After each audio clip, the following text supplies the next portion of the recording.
इस्लामाबाद और रावलपिंडी के मुख्तलिफ इलाकों में एक बार फिर बादल बरस पड़े। अटक और गिरदोनवाह में गरज चमक के साथ मूसलाधार बारिश से मौसम खुशगवार हो गया। मियांवाली और गिरदोनवाह में गरज चमक के साथ मूसलाधार बारिश हुई। जमरूद, लंडी कोतल और बाड़ा में भी तूफानी बारिश से नशेबी इलाके ज़ेरे आब आ गए। खैबर चारसद्दा और गिरदोनवाह में भी गरज चमक के साथ खूब बादल बरसे।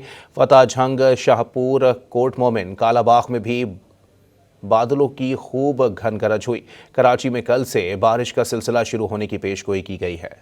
इस्लामाबाद और रावलपिंडी के मुख्तलिफ इलाकों में एक बार फिर बादल बरस पड़े। अटक और गिरदोनवाह में गरज चमक के साथ मूसलाधार बारिश से मौसम खुशगवार हो गया।